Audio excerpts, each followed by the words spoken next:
राष्ट्रवादी काँग्रेस अजित पवार पक्षाच्या पुणे शहराच्या विद्यार्थी आघाडीचा प्रमुख असलेल्या विशाल मोरेला मॅफेड्रॉन प्रकरणात मुंबई क्राईम ब्रँचने अटक केली आहे। आत्तापर्यंत सातारा जिल्ह्यातील सावरी गावातील मॅफेड्रॉनचे हे प्रकरण राज्याचे दुसरे उपमुख्यमंत्री एकनाथ शिंदे यांचे बंधू प्रकाश शिंदे यांच्यावरती विरोधकांकडून होत असलेल्या आरोपामुळे चर्चेत होतं। मात्र आता जी माहिती समोर आलेली आहे त्यानुसार राष्ट्रवादी काँग्रेसच्या विद्यार्थी आघाडीचा प्रमुख असलेला हा विशाल मोरे मॅफेड्रॉन विकण्यामध्ये आणि मॅफेड्रॉन तयार करण्यामध्ये देखील सहभागी होता। मुलुंडपासून सुरू झालेल्या मॅफेड्रॉनच्या या प्रकरणाचा प्रवास वाया पुणे सातारा जिल्ह्यातील सावरी गावापर्यंत कसा पोहोचलाय हे आपण या व्हिडिओच्या माध्यमातून जाणून घेण्याचा प्रयत्न करणार आहोत। आत्तापर्यंत या प्रकरणात जो काही घटनाक्रम समोर आलाय तो या व्हिडिओच्या माध्यमातून तुम्हाला सांगण्याचा प्रयत्न असणार आहे। तर या प्रकरणाची सुरुवात होते 8 डिसेंबरला मुलुंड भागातून। मुलुंड पोलीस स्टेशनचे पोलीस शिपाई असलेल्या महेश सावंत यांना गस्तीवरती असताना मुलुंडमधल्या एका भागामध्ये दोघे जण रात्री 11:30 वाजता संशयास्पद परिस्थितीमध्ये आढळतात। मुलुंडमधील मारुती कुरिअर शॉपच्या समोर गणेश कृपा बिल्डिंगच्या समोर विजयनगर भागामध्ये हे दोघे रात्री 11:30 वाजता महेश सावंत नावाच्या पोलीस शिपायाला संशयास्पदरित्या फिरताना आढळतात। हे महेश सावंत नावाचे पोलीस शिपाई त्यांच्या इतर पोलीस कर्मचाऱ्यांसह या दोघांकडे जातात आणि दोघांची चौकशी सुरू होते।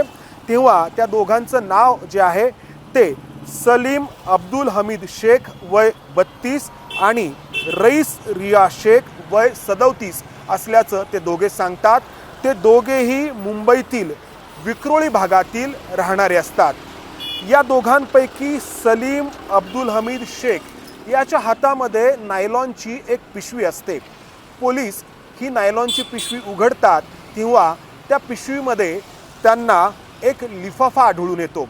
हा लिफाफा खोलला जातो तेव्हा त्या लिफाफ्याच्या आतमध्ये एक नोटबुक त्यांना आढळतं आणि हे नोटबुक जेव्हा पोलीस उघडतात या नोटबुकची जेव्हा पानं चाळली जातात तेव्हा आतील एका पानावरती प्लास्टिकची एक पिशवी चिकटवलेली पोलिसांना आढळून येते आणि या प्लास्टिकच्या पिशवीमध्ये असलेला पांढरा पदार्थ म्हणजे मॅफेड्रॉन असतं। नोटबुकच्या आतमध्ये पानांमध्ये एका पिशवीमध्ये हे मॅफेड्रॉन चिकटवून लपवण्यात आलेलं असतं। 10 ग्रॅम इतकं मॅफेड्रॉन त्या नोटबुकमध्ये पानांमध्ये दडवलेलं असतं। त्याचबरोबर या सलीम अब्दुल हमीद शेखच्या उजव्या खिशामध्ये देखील एक पिशवी पोलिसांना आढळते आणि त्या पिशवीमध्ये देखील 64 ग्रॅम मॅफेड्रॉन पोलिसांना आढळून येतं। त्यानंतर पोलीस जो दुसरा यामधला आरोपी आहे रईस रिया शेख याची झडती घेतात तेव्हा त्याच्या पॅन्टच्या उजव्या खिशामध्ये देखील पोलिसांना 62 ग्रॅम मॅफेड्रॉन आढळून येतं।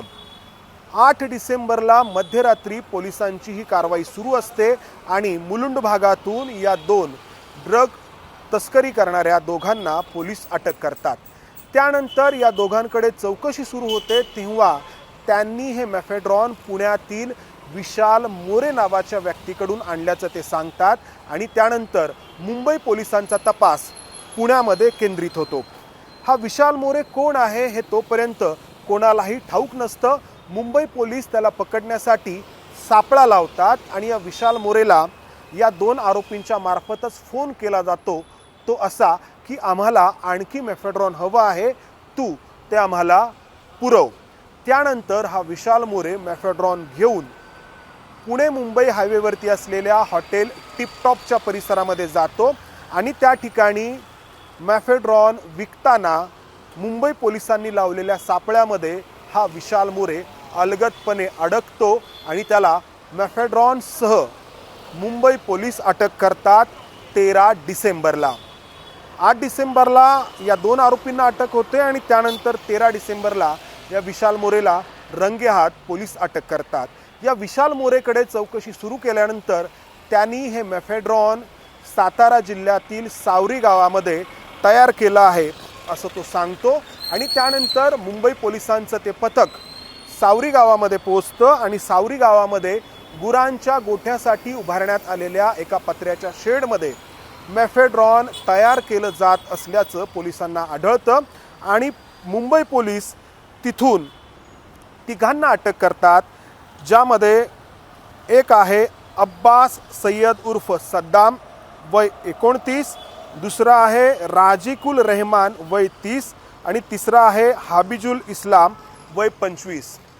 हे तिघेही पालघर भागामधले राहणारे आहेत, मात्र पालघर भागातला त्यांचा पत्ता हा तात्पुरत्या स्वरूपाचा आहे. यातील दोघे बांगलादेशी आहेत आणि एक जो आहे तो आसामचा आहे असा आरोप होतो आहे. हा आरोप आहे कारण यामध्ये खूप सगळी माहिती अजूनही समोर येणं बाकी आहे. या सगळ्यानंतर सुरू होतं ते या सगळ्या प्रकरणाचं राजकीय कनेक्शन. आत्तापर्यंत या प्रकरणात राज्याचे एक मुख्यमंत्री एकनाथ शिंदे यांच्या भावावरती आरोप होत आहेत आणि ते आरोप असे आहेत की जिथे सावरी गावामध्ये हे मेफेड्रॉन तयार केलं जात होतं आणि हे जे तयार करणारे 3 आरोपी आहेत, आत्ता मी ज्यांची नावं सांगितली, त्यांना जेवण तयार करून दिलं जात होतं ते ओंकार डिगे नावाच्या व्यक्तीकडून. हा ओंकार डिगे सावरी गावातीलच रहिवाशी आहे आणि हे जेवण तो पुरवत होता तेज यश नावाच्या रिसॉर्टमधून. या सावरी गावामध्ये हे तेज यश नावाचं रिसॉर्ट आहे आणि हे रिसॉर्ट आहे एकनाथ शिंदे यांचे सख्खे बंधू प्रकाश शिंदे यांच्या मालकीचं. हे सावरी गाव आणि एकनाथ शिंदे यांचं दरेगाव अगदी जवळजवळ आहेत. बामणोली हे गाव पर्यटकांसाठी ओळखीचं आहे, प्रसिद्ध आहे. या बामणोलीच्या परिसरामध्येच हे सावरी गाव आहे, तिथून जवळच दरेगाव आहे आणि तिथे या प्रकाश शिंदेंचं हे रिसॉर्ट आहे आणि या रिसॉर्टमधून मेफेड्रॉन तयार करणाऱ्या आरोपींना जेवण पुरवलं जात होतं असा आरोप सुषमा अंधारे यांनी केलेला आहे. मात्र मुंबई पोलिसांनी सुषमा अंधारेंच्या या आरोपांनंतर घाईमध्ये एक प्रेस नोट जाहीर केलेली आहे आणि त्यामध्ये त्यांनी असं म्हटलंय की या तेज यश नावाच्या रिसॉर्टचा आणि हे मेफेड्रॉन तयार करणारे आरोपी आहेत यांचा कोणताही संबंध नाही. दुसरी महत्त्वाची गोष्ट मुंबई पोलिसांनी प्रेस नोटमधून सांगितली आहे ती म्हणजे या सगळ्या प्रकरणाशी ओंकार डिगे नावाच्या त्या स्थानिक व्यक्तीचा देखील कोणताही संबंध नाही. आम्ही या ओंकार डिगेकडे चौकशी केली, मात्र या प्रकरणात त्याचा सहभाग आढळून आला नाही, ज्यामुळं आम्ही त्याला सोडून दिलं असं मुंबई पोलीस त्यांच्या प्रेस नोटमध्ये म्हणतायत.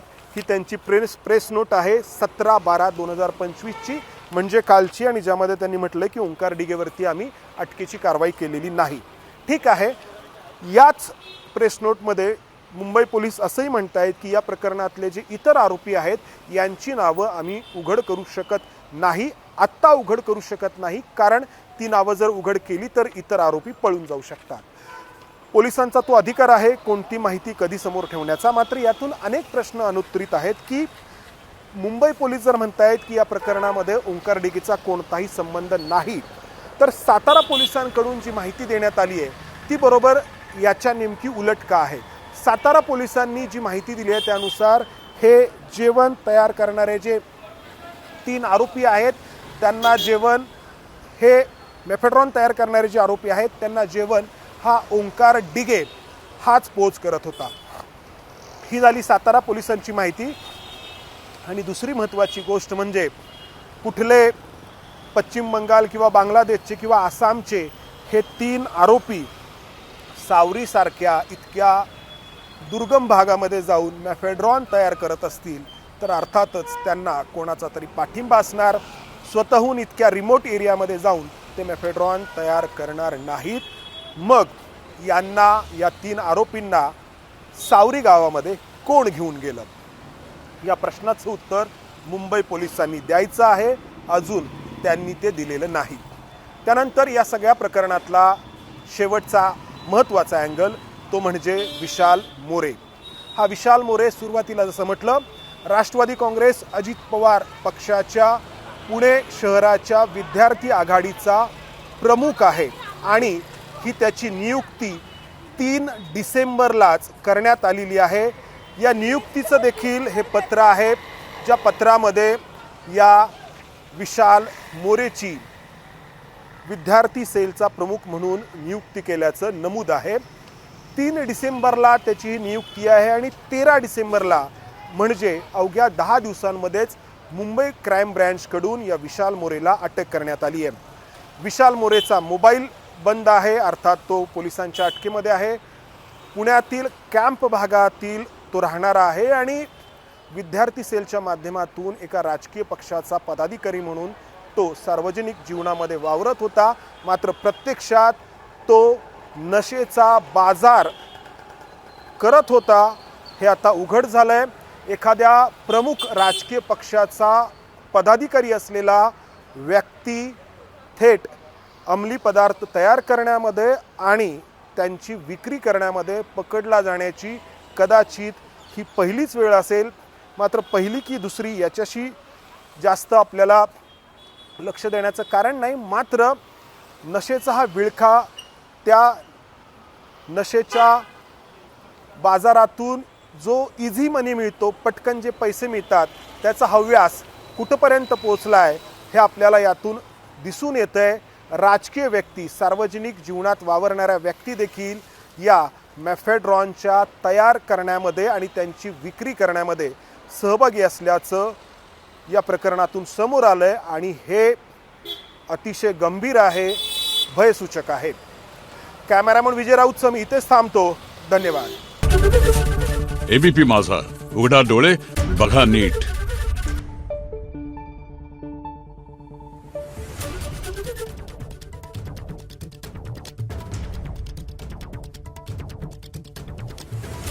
Thank you.